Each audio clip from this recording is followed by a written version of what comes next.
पैसे अकाउंटला जातात, अशा तक्रारी आहेत महाराष्ट्रातल्या, तुमच्याकडे नाही, महाराष्ट्रातल्या. त्याच्यावर आपण तपासणार आहे. इथं असल्या तर इथंही तपासल्या, कारण जेवढी आपण नीट शिस्त लावू तेवढा तुमचा फायदा होणार आहे. तुम्ही चुकीचे वायंडे बंद केले, उद्योगपती येऊन इथं गुंतवणूक करणार आहे. तुमच्याकडं काही साईट विंडमिलच्या चांगल्या, तुमच्याकडे काही साईट सोलर पॅनल बसवण्याच्या चांगल्या, तुमच्याकडे काही साईट. आमचा प्रयत्न आहे की मुंबई बीड रेल्वे पण सुरू करता येते का, तर तुमचा मुंबईशी पण पुण्याशी पण संपर्क कसा राहील.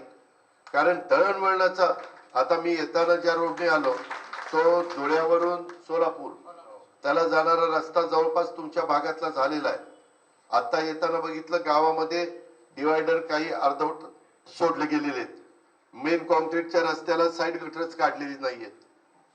काही काही ठिकाणी आता एक जेसीबी लावला तरी इथल्या येड्या बाबळीत घाण काढता येईल. तुम्ही इलेक्शनला उभं राहिलं तर किती खर्च करतात ते तुम्हाला माहिती.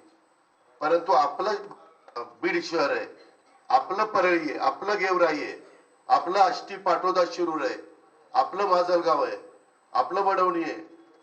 हे आपलेपणाचे मनामध्ये येत नाही आणि त्याच्यातनं ईर्ष्या लावू ना किंवा परळीच्या जास्त चांगलं काम होत आहे का, बीड शहरातलं होत आहे, गेवराईचं होत आहे, आष्टी पाटोदा का माजलगावचं होत आहे का, खेत आंबेजोगाई होत.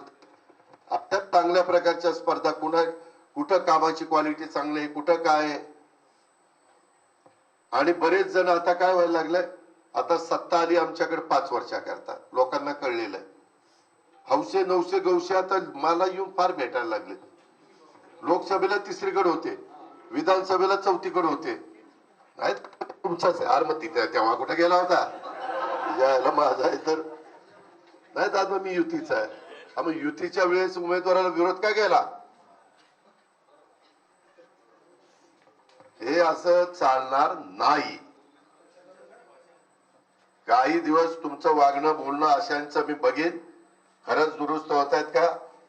कारण सरडा कसा रंग बदलतोय तशी काही एक जमात असते, सगळीकडे असते, माझ्याकडे पण आहे. ही जर उगवत्या सूर्याला नमस्कार करायचा, आज कुठं उगवलं इकडं, तसलं चालणार नाही. मी स्पष्टपणे सांगतोय. राजेश्वर मी तुझ्या देखत सांगतोय, लोकप्रतिनिधींच्या देखत सांगतोय. उद्याच्याला परत कुणी आलं नाही दादा, एवढ्या वेळेस पांघरून आला, पांघरून फाटून गेले माझं, एवढ्या वेळेस पदरच राहिला नाही आम्हाला, असलं अजिबात चालणार नाही. तुम्ही तुमच्या कार्यकर्त्यांना पण खाली सांगा, नको बाबा आता उगीच आपलं स्वतःसारखं सरळ वागूया, चांगलं वागा. मी तुमच्या मागे पूर्ण ताकद उभी करीन, तुम्हाला कुणाला वाऱ्यावर सोडणार नाही. पण चुकीचं वागला तर तुम्हाला कार्यवाही केली जाईल. तुमच्यावर जे काही नियम आहेत त्या पद्धतीने कलम लावली जातील. सातत्य ते राहिलं तर मकोका पण लावला जाईल.